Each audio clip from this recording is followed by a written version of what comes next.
We have done this story before, and I'm going to give you an update tonight. Thanks for staying with us here on The Ed Show. One of the nation's biggest employers could go under by the end of the year. The Republican effort to kill the United States Postal Service, well, folks, it's right on schedule, just the way they wanted.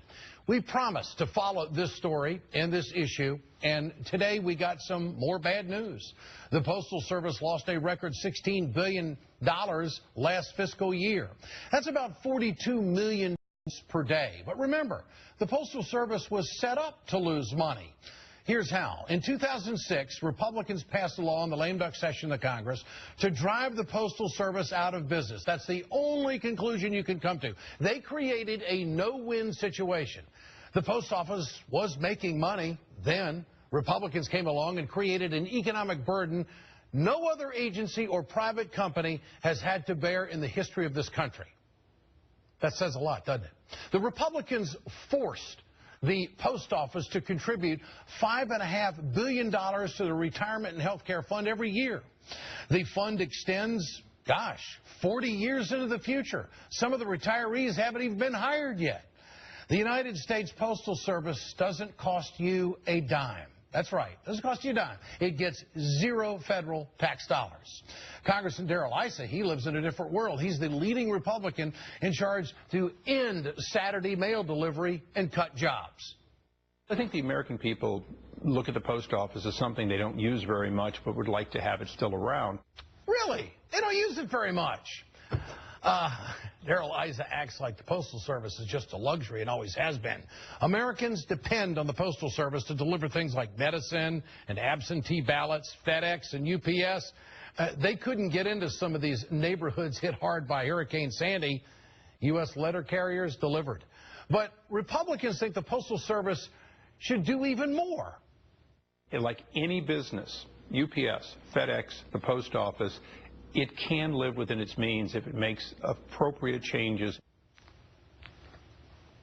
How can he say that? How can he say that with a straight face and have any integrity whatsoever?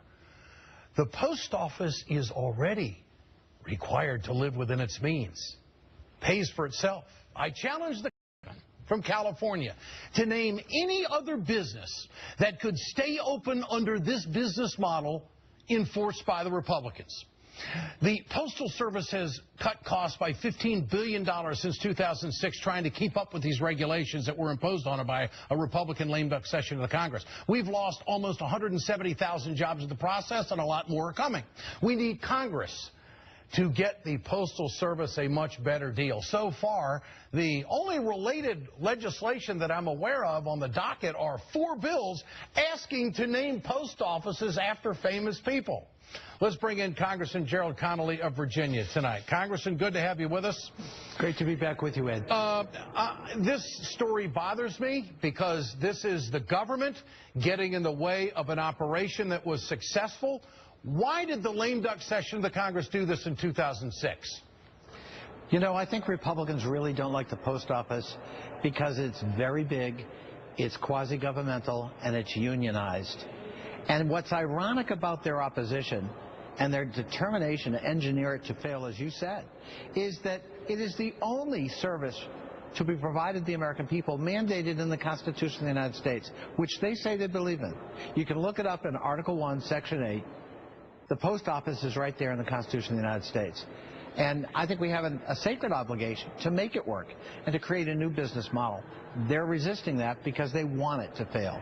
Why can't someone, and I'll ask you, in the Congress bring forth a bill that will reverse this entire law? Now, what is happening here is that they have to fund health care and retirement benefits for the next 75 years in a 10-year window. Darrell Issa would never run a business like that. No business would have a business model like that. This is set up to fail. So why don't the Democrats, these are, hardworking folks, why doesn't someone with a bill to reverse this entire thing? You know, when we marked up Darrell Issa's so-called postal reform bill, which passed out of our committee on a party line vote, We had an amendment led by Stephen Lynch of Massachusetts to do just that, to pull back on that prepayment requirement and to refund the Postal Service for the overpayments they've been making since the passage of the 2006 law. That was defeated in a party line vote. That's the single most important thing you can do to relieve the post office of a huge financial burden. Of the $15.9 billion you cited that they lost, $11.1 billion is attributable to this onerous prepayment provision. Well, that, of course, is $11 billion that they can't use to be competitive with the private sector. That's right. That they can't to service rural areas in the country and upgrade their infrastructure. And there's some serious money involved in this decision. UPS spent more than $123,000 lobbying Republicans before the 2006 vote. It hasn't lobbied since. FedEx is considered a heavy hitter on Capitol Hill. It spent more than $645,000 on Republicans just last year. And you know, Ed, the bill you cite, bad enough this prepayment thing, but it also proscribes the Postal Service from getting into any kind of other line of business. Limit their business. They limit the scope of what they can do to operationally compete. And who's going to? You know who's going to hurt, Congressman?